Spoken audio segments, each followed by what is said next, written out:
ஜனதா கட்சியின் நிர்வாகி கஜபதி அவர்கள் அண்ணாமலை மக்கள் இயக்கத்தில் தன்னை இணைத்துக் கொண்டார். சென்னை கோமாளீஸ்வரன்பேட்டை பகுதியைச் சேர்ந்த கோழிக்கடை கஜபதி அவர்கள் அண்ணாமலை மக்கள் இயக்கத்தில் இணைந்தார். அதனைத் தொடர்ந்து செய்தியாளர்களை சந்தித்த கஜபதி அவர்கள் பேசும்போது, முதலமைச்சராக பொறுப்பேற்றுள்ள தமிழக வெற்றிக் கழகத்தின் தலைவர் திரு ஜோசப் விஜய் அவர்கள் செயல்பாடு நடவடிக்கைகள் சரியாக இருந்தாலும் கொடுத்த வாக்குறுதியும் அரசுக்கு தேவையான பொருளாதாரம் அவசியமாகும். அதேபோன்று எதிர்க்கட்சிகளின் சவால்களுக்கு பொறுப்புணர்வுடன் பதிலளிக்க வேண்டும்.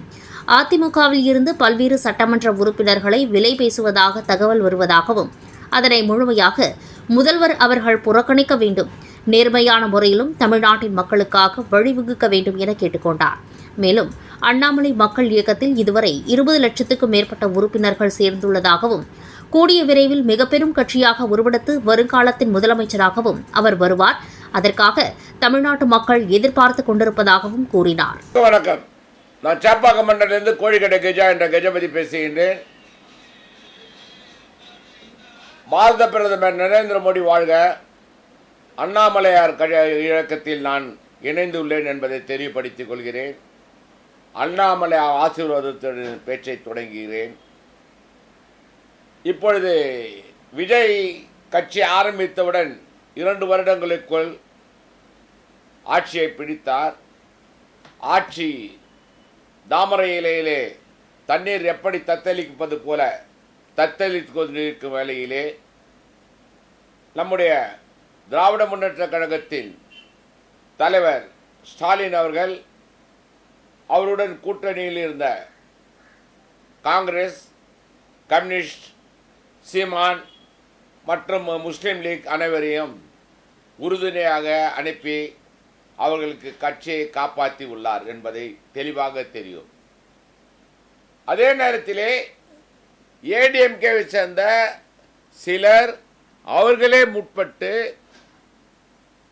அவர்கள் அழைத்ததின் பேரில் சென்றதாகவும் சிலர் குதிரை பேரம் நடந்ததாகவும் கூறியிருக்கிறார்கள். இதில் என்ன தெரியுது என்னவென்றால்,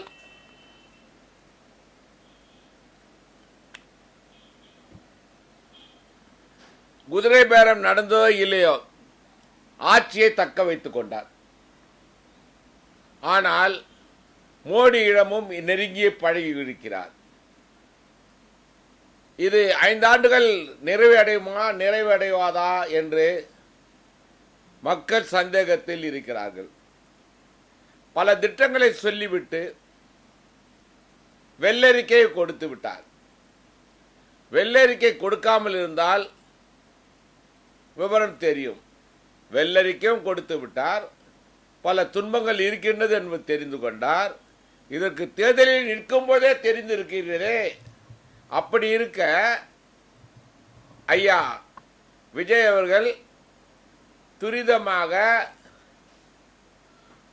தெரிந்தோ தெரியாதோ படித்தோ படிக்காமையோ எழுதி வைத்ததை தெரிந்து வாய்க்கு வந்ததை வெளிப்படுத்தி விட்டார். வாய்க்கு வந்ததை வெளிப்படுத்தியதால் மக்கள் மத்தியில் அங்குரம் பாய்ச்சுவதைப் போல பாய்ச்சி விட்டது.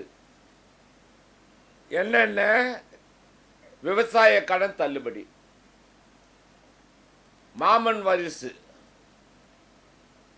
2000 ரூபாய் வாடகை, மாதம் 6 சிலிண்டர், பட்டு புடவை, இது போல பல அறிக்கைகளை அறிவித்து வைத்து என்ன செய்வது என்று தெரியாமல் பூச்சி ஆனந்தும் இன்னொருத்தர் 2 பேரும் கூட்டு அவர்கள்தான் முதலமைச்சராக செயல்பட்டு கொண்டிருக்கிறார் என்பதை ஊரறிந்த விஷயம், தமிழக அறிந்த விஷயம். ஆனால் சில நாட்களுக்கு முன் நம்முடைய கவர்னர் அவர்கள் வரும்போது உரையாடலிலே ஜனகணமன பாடப்பட்டது, தமிழ் பாட்டு பாடப்பட்டது. அதற்கு எங்களுடைய தேசியத்தை நாங்கள் விரும்பும் நாங்கள் அதை வரவேற்கின்றோம். ஆனால் சிலர் செய்யவில்லை என்று வருத்தப்பட்டாலும் இப்பொழுது செய்திருப்பவருக்கு என்னுடைய வாழ்த்துக்கள். அதே நேரத்திலே ஆட்சியிலே அமர்ந்துவிட்டு எதை செய்ய வேண்டும் என்று செய்யாமல் செய்திருக்கிறார்கள். காவேரியிலே கர்நாடகா தண்ணி வர வேண்டும், முக்கிய பிரச்சனையாக தீர்ந்து இருக்கிறது. இங்கு ஆள்வதோ காங்கிரசின் கூட்டணி ஆட்சி, கர்நாடகாவில் ஆள்வதோ காங்கிரஸ் கூட்டணி ஆட்சி. இவர்களை தீர்த்து தமிழக மக்களை நல்வாழ்வுக்கு கொண்டு வர வேண்டும் என்ற குறிக்கோளில் மக்கள் எதிர்பார்த்து கொண்டிருக்கிறார்கள் என்பதை தெளிவுபடுத்திக் கொள்கிறேன். அதே நேரத்திலே இந்த ஆட்சி 3 மாதம் ஆகுமோ 4 மாதம் ஆகுமோ என்று தெரியவில்லை. குழந்தை பிறந்து விட்டது, தொப்புள் கொடி கூட அறக்கவில்லை, அதற்குள் தழுவவில்லை, நடக்கவில்லை, ஆடவில்லை, ஓடவில்லை என்று கூறுகிறார்கள். அனைத்தும் உண்மைதான். ஆட்சியில் அமர்ந்து பேசாது இருப்பதே அவர்களுடைய சாபனம். பேசிவிட்டு எங்கே மாட்டிக்கொள்ளப் போகிறார் என்ற குறிக்கோளில் அவர் செயல்படுகிறார். 1000 2000 ரூபாய் 2500 ரூபாய் கொடுக்க வேண்டியதை கொடுக்கல, 1000 ரூபாய் கொடுத்ததுக்கே ஒப்பாரி வைக்கிறாங்க. பாதி கடன் தள்ளுபடி செய்துவிட்டு பாதி கடனை தள்ளுபடி செய்யாததால் விவசாயிகள் கொந்தளிப்பில் இருக்கிறார்கள். கர்நாடகாவில் தண்ணி வரவில்லை என்று வருத்தப்படுகிறார்கள். இது பல பிரச்சனைகளை எவ்வாறு சமாளிப்பார் என்று தெரியவில்லை. மோடி கூட, மத்திய அரசாங்கம் கூட ஓரளவுதான் உதவி செய்யும். ஆனால் வாய்க்கு வந்ததை பேசுவதை அள்ள முடியாது, அளவும் முடியாது, அளவுக்க முடியாது. ஆகையால் நம்ம விஜய் அவர்கள் 6 மாதமோ 1 வருடமோ தள்ளுவது என்றால் 5 வருடங்கள் ஆட்சி செய்தால் நன்றாக தான் இருக்கும். செய்வாரா என்று தெரியவில்லை. உதிரி எங்கு இருக்கு, அதாவது கட்ட பஞ்சாயத்து செய்பவர்கள், கல்குவாரி அவைகளெல்லாம் சிலர் அடக்கிவிட்டன. ரிஜிஸ்ட்ரார் ஆபீஸிலே கொள்ளையடிப்பதை நிறுத்திவிட்டார்கள், இபியிலே கமிஷன் அடிப்பதை நிறுத்தி கொண்டு இருக்கிறார்கள். சில விஷயங்கள் நடந்து இருக்கின்றன. சில துஷ்ட தேவாதைகளான சிறு சிறு குழந்தைகள் எங்கெங்கே கடை போட்டிருக்கிறது, மாமூல் வாங்குறது, வீடு கட்டுறது, இதில் தான் இருக்கிறாங்க. அவர் சொல்றாரு, எல்லாம் புதிய எம்எல்ஏக்கள் வந்திருக்கிறார்கள், அவர்களுக்கு ஒன்று ட்ரைனிங் இப்போதான் நாங்கள் கொடுக்கணும். என்ன ட்ரைனிங் கொடுக்க போறீங்க? எங்கெங்க மாமூல் வாங்குறது கொடுக்க போறீங்களா? நாட்டு சேவைக்காக கொடுக்க போறீங்களா? ஆனால் அதனுடைய அடிமட்ட தொண்டர், மாவட்ட தலைவர், மண்ட தலைவர்கள் எல்லாம் ஆரம்பித்து விட்டார்கள். எங்கே பாத்ரூம் கட்டுகிறார்களோ, பள்ளிக்கூடம் கட்டிடம் கட்டுகிறார்களோ, போலீசுடன் உடந்தையாக சென்று மாமூல் வாங்குவதை ஏற்றுக்கொண்டார்கள். எங்கு பார்த்தாலும் மாமூல், எங்கே பார்த்தாலும் பிரச்சனை. இந்த எது எடுத்தாலும் பேப்பரில் பார்த்தீங்கன்னா ஒரே ஒரு, அதாவது பெண்கள் கற்பழிப்பில் பார்த்தா முதலிடம், கலாட்டா பண்ணுறதுல மாமூல் வாங்குறதுல முதலிடம் எது? நம்முடைய வெற்றி கழகம். ஆகையால் நாம் அனைவரும் இவர்களை திருந்த வேண்டும் என்றால், நீங்கள் எதற்காக வெற்றி பெற்ற பிறகு அந்த வெற்றி கழகத்தில் போகிறீர்கள் என்றால், அது குட்டிச்சவர் ஆகுவதற்கா இல்லை மேலும் மேலும் வளர்வதற்காக என்று தெரியவில்லை. ஆகையால் விஜய் அவர்களே, நீங்கள் ஆட்கள் வந்து சேர்வது பெரிதல்ல, குறுகிய ஆட்கள் இருந்தாலும் நல்லபடியாக ஆட்சி செய்வதுதான் மிக முக்கியம். அதை விட்டு எங்கள் அண்ணாமலையார் வந்திருக்கிறார்.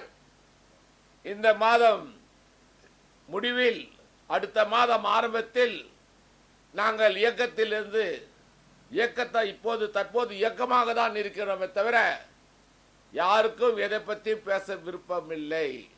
நாங்கள் எந்த கட்சியில் இருந்தாலும் சரி, தேசப்பற்றுதல் உள்ள கட்சியில் தான் நாங்கள் இருப்போம். அண்ணாமலையார் விருப்பப்படி, அண்ணாமலையார் சொன்னாலும் சொல்லவில்லை என்றாலும் நாங்கள் தேசப்பற்றுதல் உள்ள கட்சியில் தான் இருப்போம்.